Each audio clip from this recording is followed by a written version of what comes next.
दोस्तों 9th RBSC successfully finish करने के बाद अब हम आपके सामने लेके आए हैं 10th की आरबीएससी। जी हाँ, बिल्कुल आरबीएससी की बुक्स में से लाइन टू लाइन रीड करेंगे इकट्ठे और देखते हैं कि कितने ज़्यादा क्वेश्चंस हम उन मोटी मोटी गाइड से ज़्यादा निकाल सकते हैं। तो आइए शुरू करते हैं वीडियो को और सब्सक्राइब कर दीजिए चैनल ताकि नोटिफिकेशन आप तक आ जाए और आप ऑथेंटिक ही पढ़ें, कोई ज़्यादा एक्स्ट्रा पढ़ने की ज़रूरत नहीं है, सिर्फ बुक्स में से आता है। चलिए शुरू करते हैं।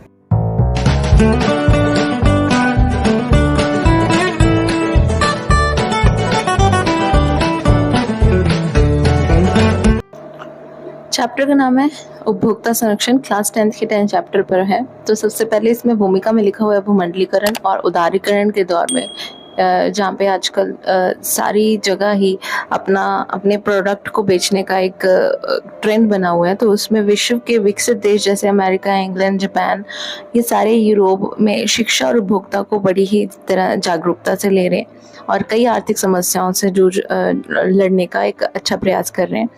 और इसमें लिखा है कि उपभोक्ता नीतियों के विकास के इतिहास में 9 अप्रैल 1985 का दिन बहुत महत्वपूर्ण था, जिसमें संयुक्त राष्ट्र महासभा ने उपभोक्ता संरक्षण के लिए दिशा निर्देश को मंजूरी दी थी। वरना कोई भी कितने भी रेट में कुछ भी बेचने लग जाता और हमें एक मजबूरी के कारण उसको लेना पड़ता। उपभोक्ता आंदोलन सर्वप्रथम भारत में 1904 में महाराष्ट्र में शुरू हुआ और स्वतंत्र भारत में इसका जो श्रेय है वो तत्कालीन मद्रास राज्य के मुख्यमंत्री जी को जाता है, जिसका नाम था राजगोपालचारी। ठीक है, और इन्होंने 1949 में उपभोक्ता के हितों की रक्षा के लिए उपभोक्ता संरक्षण परिषद की स्थापना की थी। ठीक है, तो इनका नाम आपको याद रखना है, चक्रवर्ती Rajagopalachari. Next is NRTP commission 1969, नापतोल मानक संबंधी अधिनियम 1976। कुछ विशेष कर नहीं पा रहे थे, ऐसी स्थिति में कुछ ऐसे कानून की आवश्यकता थी जो उपभोक्ता के लिए हेल्पफुल हो। तो इसीलिए 24 दिसंबर 1986 को उपभोक्ता संरक्षण अधिनियम संसद में पारित किया गया और 24 दिसंबर का जो दिन था उपभोक्ता दिवस के रूप में भी मनाया जाता। तो इस तरह से क्वेश्चंस आ सकते हैं। और इसी अधिनियम की महत्वता पर प्रकाश डालते हुए 1997 में आयोजित अंतर्राष्ट्रीय उपभोक्ता संरक्षण सम्मेलन को में कहा गया था कि भारतीय उपभोक्ता संरक्षण अधिनियम एक ऐसा कानून है जिसमें उपभोक्ता के अधिकारों के लिए नई क्रांति है। ठीक है, अब ये था क्या, तो उपभोक्ता के हितों के संरक्षण करना था। अधिनियम सामाजिक आर्थिक के इतिहास में चेंज लाना था। इसकी बड़ी विशेषता थी कि समय सीमा के अंदर विवादों के शीघ्र और सस्ते निपटारे हों, ताकि अगर कोई किसी पे केस भी करता है तो उसका सिविल न्यायालय में मुकदमे जो है वो महंगे होते जाते हैं, तो उससे छुटकारा मिल सके और अधिनियम में उपभोक्ताओं को अधिकारों की रक्षा भी मिल सके। केंद्रीय, राज्य और जिला स्तर पर हर तरह से त्रिस्तरीय निवारण तंत्र स्थापित किए गए। जिला उपभोक्ता मंच, प्रादेशिक आयोग और राष्ट्रीय आयोग के नाम से इनको जाना गया। कौन से को? जो ऊपर त्रिस्तरीय जिला, राज्य और राष्ट्रीय स्तर पर तंत्र स्थापित किए गए थे उपभोक्ता के विवादों का निपटारा के लिए, उसमें जिला उपभोक्ता मंच, प्रादेशिक आयोग और राष्ट्रीय आयोग के नाम है। फिर है उपभोक्ता संरक्षण अधिनियम 1986 की मुख्य विशेषताएं। तो क्या क्या मुख्य विशेषताएं थी कि दोषपूर्ण सामग्री, असंतोषजनक अथवा त्रुटिपूर्ण सेवा के विरुद्ध संरक्षण। उसके बाद जम्मू कश्मीर के अलावा ये पूरे देश में लागू था। केंद्र सरकार द्वारा विशेष रूप से अनुसूचित वस्तुओं और सेवाओं को छोड़कर इसके दायरे समस्त वस्तुओं पर रखे गए। प्रगतिशील समाज कल्याण कानून है और उपभोक्ता आंदोलन को सशक्त करता है और बाजार व्यवस्था से जुड़ा हुआ है। अब उपभोक्ता है कौन? तो उपभोक्ता संरक्षण अधिनियम 1986 के अनुसार उपभोक्ता कौन हो सकता है? एक व्यक्ति जो पैसे दे के, मूल्य अदा करके या वादा करके या किश्तों में भुगतान करने का वादा करके कोई वस्तु खरीदता है। ग्राहक की सहमति से उस वस्तु अथवा सेवा का उपभोग करने वाला। उपभोक्ता की श्रेणी में वह व्यक्ति नहीं आता जो वस्तु को पुनः बिक्री अथवा व्यापारिक उद्देश्य से बेचता, खरीदता है। आजीविका चलाने या स्वरोजगार के लिए खरीदी गई वस्तु का उपयोग व्यवसायिक उद्देश्य नहीं माना जा सकता। लाभ प्राप्ति के उद्देश्य से कोई भी आर्थिक गतिविधि अथवा लेन देन व्यवसायिक उद्देश्य माना जाएगा। तो उपभोक्ता के अधिकार, सुरक्षा का अधिकार सबसे पहला अधिकार है कि जो भी ले वो सुरक्षित हो। सूचना का अधिकार, उसके ऊपर लिखा हो गुणवत्ता, माप, मूल्य, शुद्धता। जब भी आप कोई चीज़ खरीदते हैं तो उसके ऊपर लिखा होता है कि वस्तु कितनी आपके लिए अच्छी है या कितनी बुरी है। उसके बाद है चयन का अधिकार। तो उपभोक्ता पर आप फोर्स नहीं कर सकते हैं, तो आपको अलग अलग किस्मों के प्रतियोगी मूल्य पर चयन करने का अधिकार होता है कि आपको कौन सी चीज़ खरीदनी है, मजबूर नहीं किया जा सकता। सुनवाई का अधिकार, तो इसमें उपभोक्ता को जो शिकायत है वो जिला, राज्य, राष्ट्रीय स्तर पर सुनवाई का अधिकार है और शिकायत के समाधान के अधिकार भी है। व्यापार, व्यवहार और शोषण की शिकायत। उपभोक्ता शिक्षा का भी अधिकार है, जिसमें बाजार में जितनी भी वस्तु है उसका लाभ हानि के बारे में जानकारी उसे पता हो। दोषपूर्ण वस्तु और सेवा में कमी की परिभाषा क्या है? दोषपूर्ण वस्तु क्या होगी? जिसमें नियम विनियम कानून के अंतर्गत वस्तुओं की गुणवत्ता, माप, असर, शुद्धता या मापदंडों में त्रुटि, अपूर्णता अथवा कमी है, जो विक्रेता द्वारा यानी कि जो बेच रहा है उसके किसी किए गए दावे के अनुसार नहीं है। ठीक है। नेक्स्ट इज वस्तु का आशय। वस्तु कौन है? कोई ऐसी संपत्ति, करेंसी को छोड़ के, पैसों को छोड़ के, जिसके माल या शेयर में उगी हुई फसल, घास या ऐसी कोई भी चीज जो जमीन से जुड़ी हुई है, जिनकी बिक्री अनुबंध से पहले हटाया या काटा जा सकता है।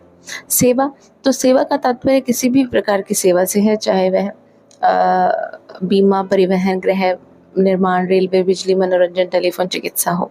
ठीक है। निःशुल्क व्यक्तिगत सेवा संपदा।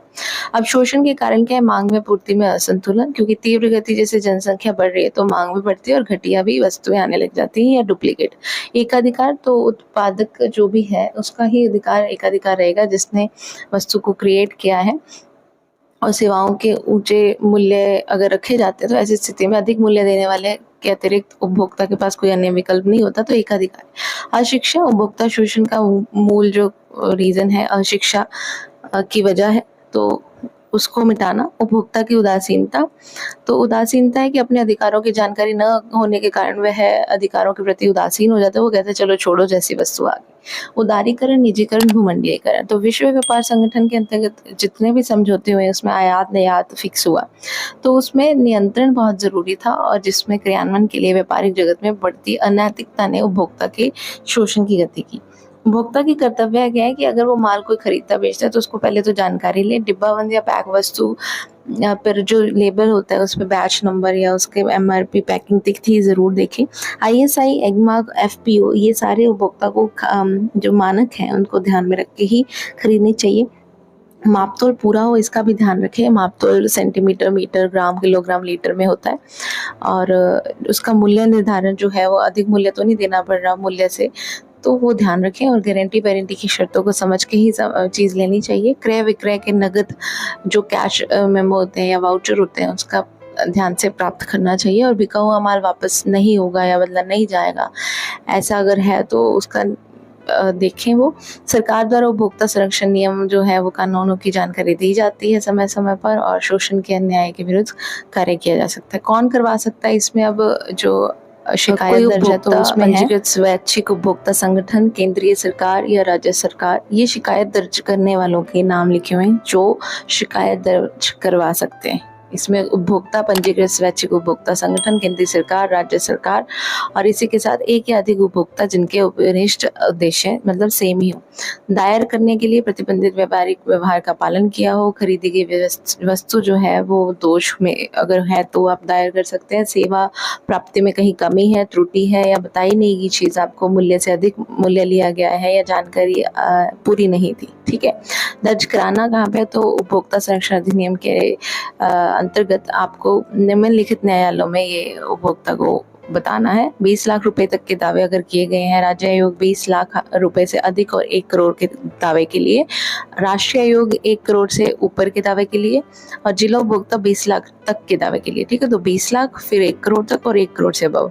अब जिला उपभोक्ता जो फॉर्म है उसमें खंडपीठ में 3 सदस्य होते हैं, 1 अध्यक्ष और 2 सदस्य होते हैं। 1 महिला सदस्य का होना इसमें आवश्यक होता है तीनों में से, और 20 लाख तक की राशि की सुनवाई करते हैं। राज्य आयोग में 1 राज्य उपभोक्ता विवाद निवारण आयोग होता है, और उसमें एक बेंच भी अतिरिक्त होता है। और राज्य आयोग में 1 अध्यक्ष तथा कम से कम 2 सदस्य होते हैं। 1 महिला सदस्य का होना आवश्यक है, चाहे वह सेवानिवृत्त न्यायाधीश हो उच्च न्यायालय का। और ये जिला उपभोक्ता फॉर्म द्वारा निर्णय को देखता है 1 करोड़ तक के। ठीक है। राष्ट्रीय आयोग में 1 राष्ट्रीय आयोग की जो स्थापना है वो केंद्र स्तर तक की गई है। इसमें कम से कम 4 सदस्य होते हैं और 1 अध्यक्ष होता है। सर्वोच्च न्यायालय का जो सेवानिवृत्त न्यायाधीश होता है वही अध्यक्ष होता है। 1 महिला सदस्य का होना आवश्यक है, और जितने भी मामले 1 करोड़ से अबव हैं वो इसकी सुनवाई करते हैं, और केवल सर्वोच्च न्यायालय में ही इसकी अपील की जा सकती है। तो शिकायत दर्ज कराने के लिए लगने वाला जो शुल्क है वो देखिए, ऐसे अगर शुल्क नहीं रखेंगे तो कोई भी दर्ज करवा देगा, है ना। तो संरक्षण संशोधन नियम 2004 के तहत 1 लाख रुपए तक के लिए शुल्क 100 रुपये है। 1 लाख से 5 लाख रुपए तक के बीच जो शुल्क लगेगा आपको वो 200 रुपये लगेगा। 5 लाख से 10 लाख के बीच का शुल्क 400 रुपये और 10 लाख से 20 लाख तक का जो शुल्क है वो 500 रुपये। उपभोक्ता अदालत में जो शिकायत है उसकी प्रक्रिया क्या है? तो अधिवक्ता की इसमें कोई ज़रूरत नहीं होती, वो डाक या समय करवा सकते हैं शिकायत, और शपथ पत्र या पक्के कागज़ की इसमें ज़रूरत नहीं होती।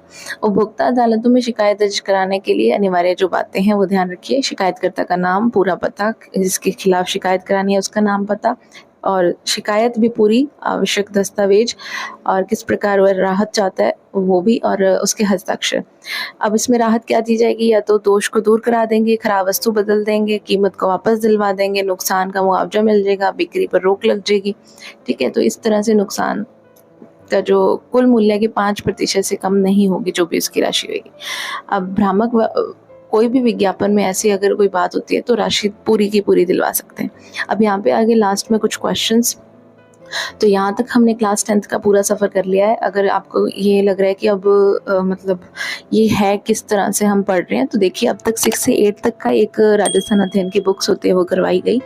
फिर 9 से 12 तक की जो कक्षा होती है उसमें राजस्थान के 4 सेक्शन होते हैं। जैसे भाग 1 जो है वो कक्षा 9 को रिप्रेजेंट करता है, भाग 2 कक्षा 10 को, और भाग 3 कक्षा 11 को, भाग 4 जो है वो कक्षा 12वीं को प्रदर्शित करता है। अब आपके सामने जैसे ये क्वेश्चंस हैं, तो ये अब तक हमने जितनी भी वीडियोस किए हैं लास्ट में आपके सामने क्वेश्चन रख दिए जाते हैं। आप इनके आंसर्स जो हैं वो कमेंट सेक्शन में लिखते हैं, जो वाकई ही पढ़ाई नौकरी पाने के लिए ले रहे हैं ना। अब बुक में से ज़्यादा पेपर आता है, आपको हमने पहले भी वीडियोस की तरह ये प्रदर्शित किया है कि कितना पेपर्स डायरेक्टली राजस्थान की बुक्स में आता है, पर फिर भी हम वो इतनी मोटी मोटी गाइड उठा लेते हैं जिसको हम पढ़ भी नहीं पाते पूरी तरह से, और कितने सालों से वो वैसे ही बंद पड़ी है अलमारी में। तो इससे अच्छा तो एटलीस्ट आपका एक मनोबल बढ़ता रहता है जब आप इस तरह के कुछ क्वेश्चंस देख लेते हैं, या कुछ देखने सुनने से ही बहुत कुछ याद रख लेते हैं। फ़िलहाल मैं उन सभी व्यूअर्स को जिन्होंने अभी तक 2570 सब्सक्राइबर हैं उन सबका धन्यवाद देना चाहती हूँ।